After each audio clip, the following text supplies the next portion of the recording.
me share a story with you. Something happened this morning in my neighborhood. I just heard people shouting, screaming, and I was wondering, what's happening? Then I went out.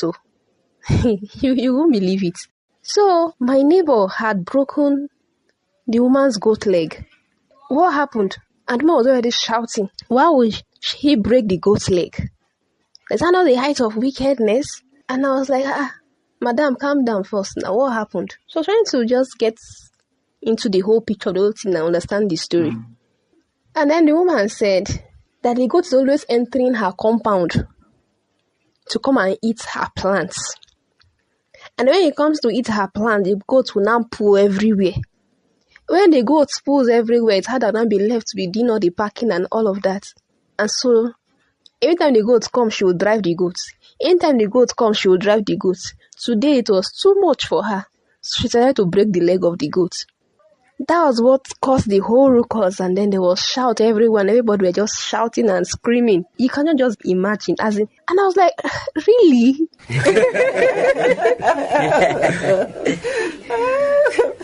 Halima, my goat broke loose this morning, can you imagine? And it ran straight into the lady's farm where he just slashed his maize stalk. Wait. Say that again for our listeners, Hajara Matsu. Yes, so my goat just broke loose this morning, and he didn't find anywhere to run to but to the lady's maize farm where he just slashed his stalk of maize. What? I left those stalks there on purpose. Ramatu for mulch? My goats ate your mulch, so what am I supposed to worry about? Is it the manure I want to collect tonight from my goat's pen, or the mulch that you want to get from your own maize stalk?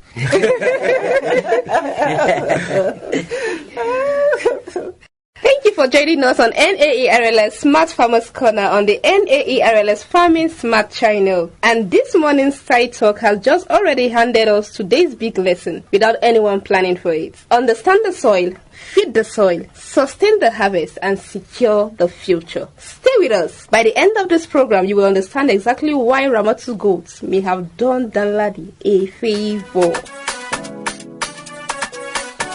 Welcome back to NAERLS Smart Farmers Corner, brought to you by the NAERLS S3A-RG under the C4C project in partnership with Zaria Fertilizer, your partner in productive farming. My name is Halima Musa. Today's topic for discussion is land preparation, soil fertility, and input sourcing. To discuss this topic with me is our soil doctor, Professor C.K. Daudu. Danladi, a maize farmer working with the same plot for 6 seasons, and Hajia Ramatu, a rice and vegetable farmer, goods keeper, and women cooperative leader. And finally, Aisha, our soil dictator. You are all welcome to the studio. Thank you.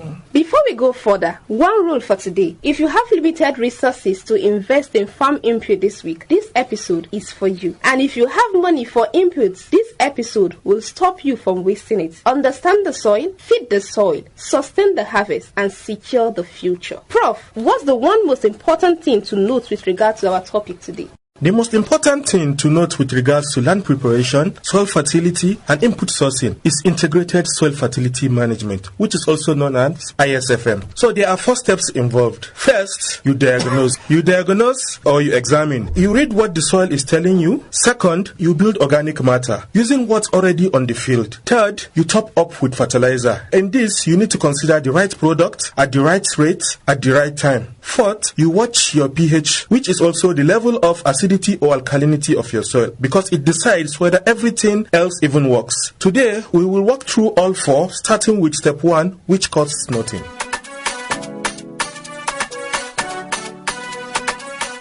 Danladi here represents our medium resource endowed farmer, a farmer with small land and small budget for inputs, but who has experienced several seasons of poor yield. Ramatu here with us represents our low resource endowed farmer, farming a small area with limited cash resources, relying mostly on locally available materials and livestock. Same village, same rainfall, but different starting points. Their experiences will help us understand how integrated soil fertility management works for different farmers. Now the Soil Doctor Clinic is open. And Danladi is our first patient for today. His neighbor Haruna harvested 12 bags of maize last season, while Danladi harvested 3. Same size of farm, same rain. Prof, please diagnose. Danladi, 3 questions. How many seasons of maize have you planted on this plot with no rotation?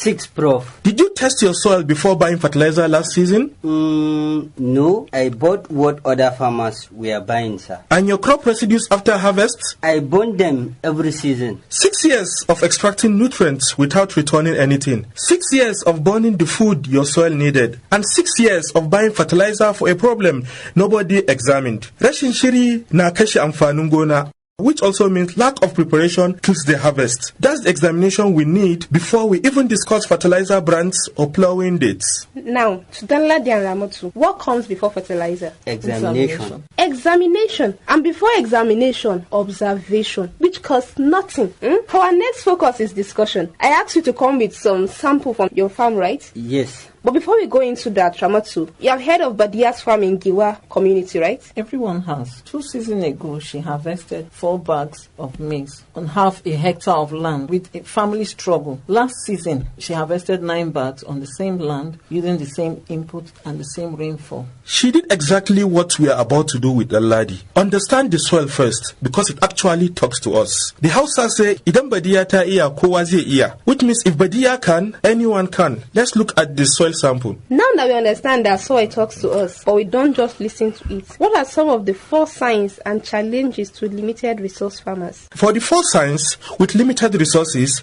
this is limited resource soil challenge. Every farmer listening, do this on your farm before the week ends. Sign 1, we are talking about color. Ladi, what is the color of your soil? Pale, almost grey, like ash. That pale color you see is a warning. Dark soil holds organic matter, food for the organisms feeding your crop's roots. Pale soil means the savings account is empty. That is, your organic matter is low. So, from what the soil doctor has explained, do you understand what pale soil means? Organic manure is low. Exactly. Now, going to sign 2, which is the ribbon test. For this sign, we need to take a walk to the field. Okay, sir. So for now, you are going to try the soft rubbing and squishing of the sand. It's not forming a mold. It's like sand. It no green form ribbon at all. This shows that this soil is sandy soil. Nutrients wash away with the first heavy rain. Now, Ramatu, let us try doing the same with soil from near your own goat pen. This one forms soft ribbon. The difference between the 2 soils is that years of droppings from your goats have built organic matter there. That soft ribbon is what we want everywhere. The only difference between these 2 soils is organic matter. Now for the 3rd sign, which we are talking about, the spade test. Ladi, can you dig up some of the soil and count the earthworms? Okay, sir. None, not one, sir. When you cannot find earthworms in your soil, 3 things have happened. The soil life is reducing, organic matter has fallen too low to feed them, and the air and water channels they dig have closed up. In Hausa, we say idan ba aga tsutsa ba, kasa na cikin hadari, meaning when there are no earthworms, the soil is in danger. I see them all the time near my goat pen. Yes, because manure from your goat pen has fed that soil for years. Now hold that thought, Ramatu. Your goats are about to become very important. Next, we'll go to the 4th sign, which is drainage. After rain, Ladi, where does water go on your field? It pools in the row part. The ridge dries out in 1 day. Okay, Ladi,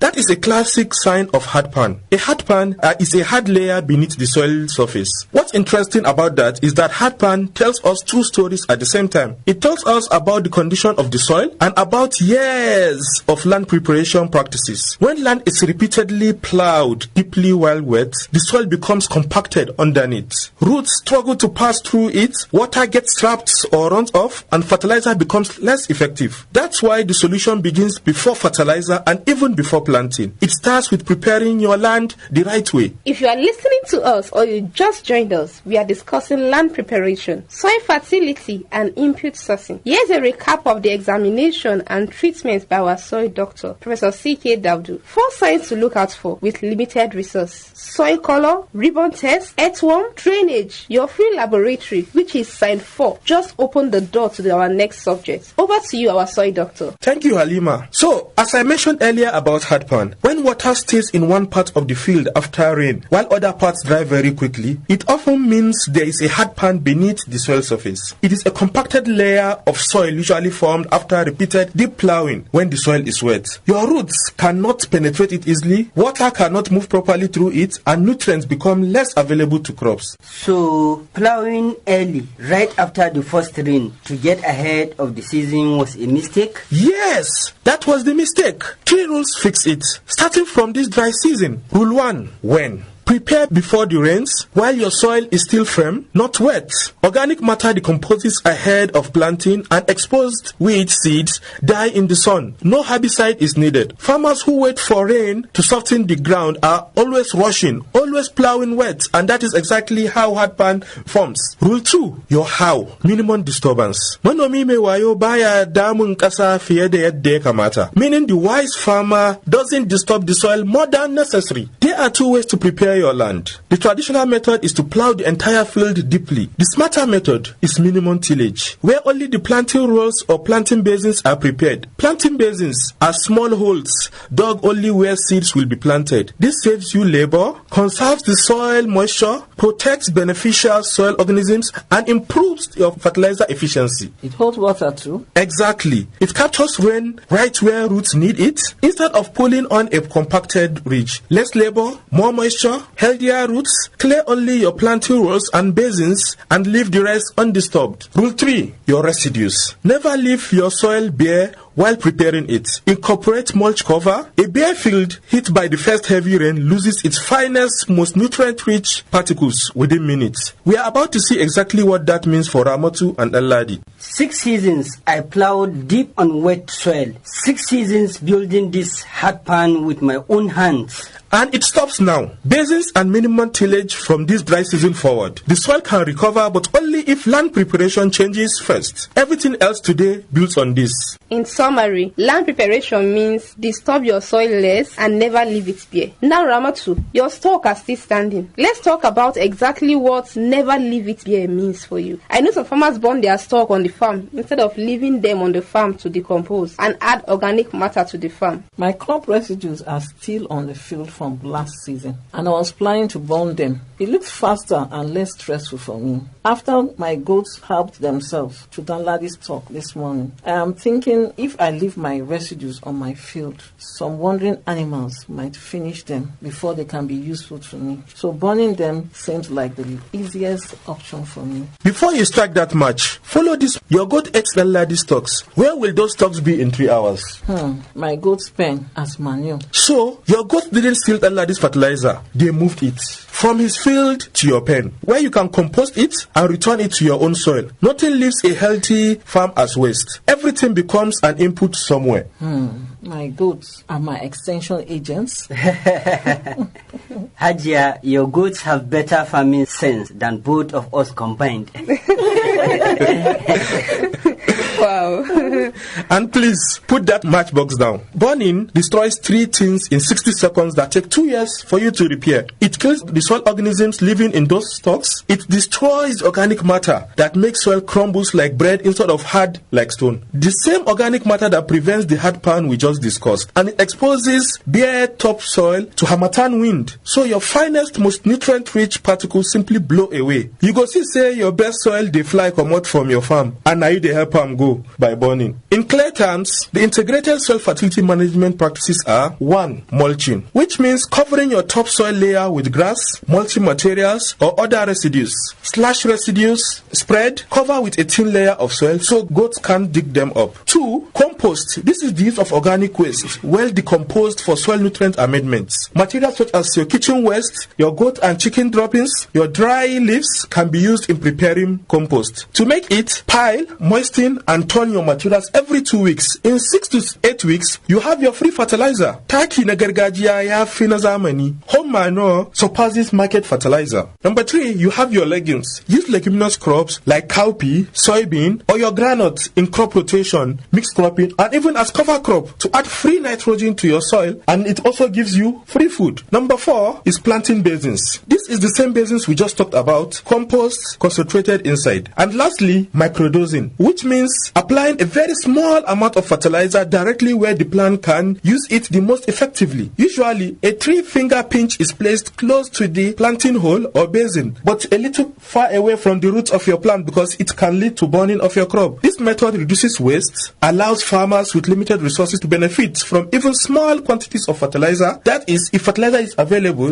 a 3-finger pinch per hole at the root zone. So 2 farmers 2 baskets. Ramatu, your zero cash basket with limited resources, mulch, compost, legumes, planting basin, and microdosing provides affordable solution. For farmers like Danladi, this same practice should come first, while purchased fertilizer is used to supplement and replace good soil management. That's ISFM step 2 and 3 working together. Note that land preparation and soil fertility aren't 2 separate jobs. The basin you dig is the fertility practice. For low resource endowed farmers, 5 tools, 0 naira. For medium resource farmers, they multiply the values of every bag you buy. Think of it this way. For low resource farmers, they can start improving their soil today using resources already available on their farms like crop residues, their manures, legumes, and planting basins. While for medium resource farmers, for medium resource endowed farmers, they can do same and then use fertilizer as a supplement, not a substitute. So when the soil is healthy, every bag of fertilizer works harder, it goes further, and it gives you better value for your money. Exactly, Halima. Manomi mai hikima yana karanta kasarsa kafin ya shuka. Wanda baya karanta kasarsa yana shuka cikin duhu. This means the wise farmer reads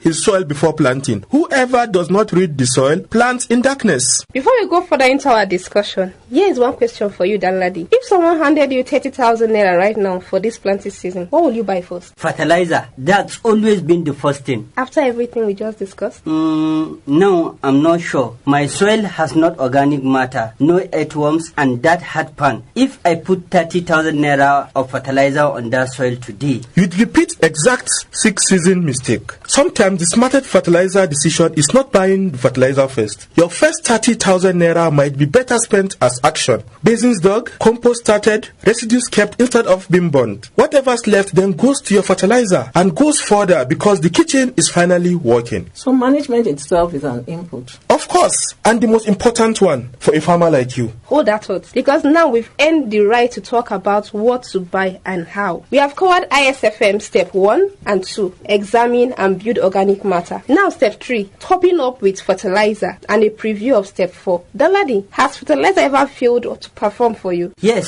it has. Although it looked completely genuine, the results were not. I lost money and yield that season. Prof, what should farmers check before buying fertilizers? There are 5 marks on every fertilizer bag. If any is missing, you walk away. 1 is the manufacturer's name. For example, you have fertilizers like Azaria fertilizer. Secondly, the fertilizer composition itself. Example, your NPK. You have your NPK 20-10-10 or 15-15-15 or even your urea. Next is your NAFDAC registration number, which is also very important. And next is your batch number and manufacturing date. And then the correct weight. Normal fertilizers come in 50 kg bags, so you verify before you pay. Fake fertilizer feel look like real one, even smell like real one, but it go perform like sand for bag. Check all 5 marks every time. So for seed, what should farmers look out for before buying? Certified seeds, which should be in a sealed bag. This certified seed, they have a certification tag, batch number, with germination rate on the label. Now, more fertilizer means more yield. True or false? False. Dangerously so. Over-applying on degraded soil acidifies it further, locks out nutrients already there, wastes money as nutrients leach away, and kills the organisms that make nutrients available in the first place. Fertilizer is the food, while soil is the stomach. Remember the lady's pale, wormless, hard pan soil? No matter how good the food is, a weak stomach cannot use it. Heal it first through what we've already covered, then fertilizer works for you. So what's the rule? Right product, right rate, right time, right place. Say it with me. Right product, right rate, right time, right place. So first, your right rate.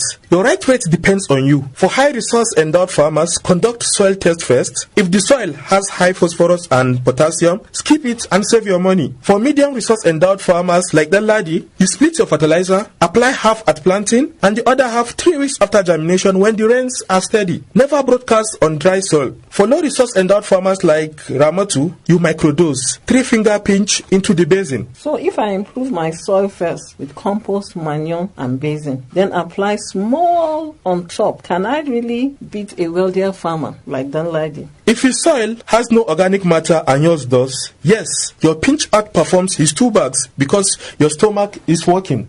Nobody had ever told me my small farm can outperform a big man's farm. It's not the size of the farm or the input budget that matters. It's the intelligence of the management. ISFM in one sentence. What's the right time? Make sure you apply your fertilizer at the right time, at planting or 2 weeks after planting for your NPK. Then for your urea at 4 to 6 weeks after planting. And where is the right place? This is where everything we've done today comes together. Right place means putting fertilizer wherever the roots can use it. In the planting basin, at the root zone, not scattered across the whole field. Ramato's 3-finger pinch only works because it goes into the basin we built. Right place is what turns a small amount of fertilizer into the performance of a much larger one. Prof, we've discussed right place, right time, right rate. What exactly is the right product? The right product means selecting fertilizer based on the needs of your crop and your soil. Different soils lack different nutrients. This is why soil testing is important. Applying the wrong fertilizer is like giving medicine for the wrong illness. It costs money without solving your problem. And this is exactly why Zaria fertilizer matters here. All 5 marks are properly registered and it is calibrated for Nigerian soil. That's your benchmark. Any supplier who can't meet it isn't your partner. So step 1, 2, and 3 of ISFM has been well explained by Prof. Coming next is step 4, which is pH level, which means acidity or alkalinity level of the soil. Prof, what exactly is soil pH? Thank you, Halima. As you said earlier, soil pH measures how acidic or alkaline your soil is. It is like a traffic controller for your nutrients. Even when nutrients are present in the soil, crops may not be able to use them if the pH is too low or too high. Most crops perform best when soil pH is within a suitable range. Our phone lines are open to receive calls. And now we have a call already. Good morning, you're on air. Please introduce yourself and go ahead with your question. Good morning. My name is Ibrahim and I'm calling from Soba. My maize is 2 weeks old now and the lower leaves are turning yellow. I have applied 2 bags of urea, yet nothing changed. Should I apply the third? Ibrahim, don't apply more urea. If 2 bags haven't worked, the problem isn't the quantity of the fertilizer. There are 3 possibilities. Your soil may be too acidic, locking out phosphorus even with fertilizer present. There may be hard pan, the same kind we discussed with Aladi, which blocks your roots from reaching the nutrients. Or the nitrogen volatilized. In layman terms, air has taken it away because it was applied on dry soil. A third bag on top of any of this is wasting money, not farming. So, what should I do now? Dig one spade, 20 to 30 centimeters. The same drainage and spade checks we did on the lady's field. If your soil is pale, hard, compressed at that depth, it means hard pan. Keep plants alive with whatever moisture you can manage and get to your nearest extension agent for a soil pH test this week. That explains everything. Thank you, Ibrahim. Your question is important because many farmers experience similar problems. As we continue today's discussion, you will see how soil pH and land preparation can affect fertilizer performance. Before we close, let's review today's key lessons together. What comes before fertilizer? Examination. Soil is not dead. Soil is living. When should land preparation ideally be done? During the dry season. What should we feed first? The soil. How many checks should farmers make before buying fertilizer? 5. Aisha, our soil detective, sent us this week's challenge by phone earlier. For this week's Zero Cash Challenge for farmers, go to your own field today and do 2 things with no equipment and no money. Carry out the ribbon test and the spade test. If your soil is sandy and you find no earthworms, begin improving it with mulch, compost and planting basins. If your soil forms a soft ribbon and contains earthworms, protect it by reducing disturbance and using fertilizer wisely. Thank you, Aisha. This isn't homework. It is becoming your own soil doctor for free. While we were all talking, I took a soil sample from Danlade's field and sent it for a quick pH test. The result just came back. The pH level is 4.8. What do you have to say about this result, Prof? 4.8.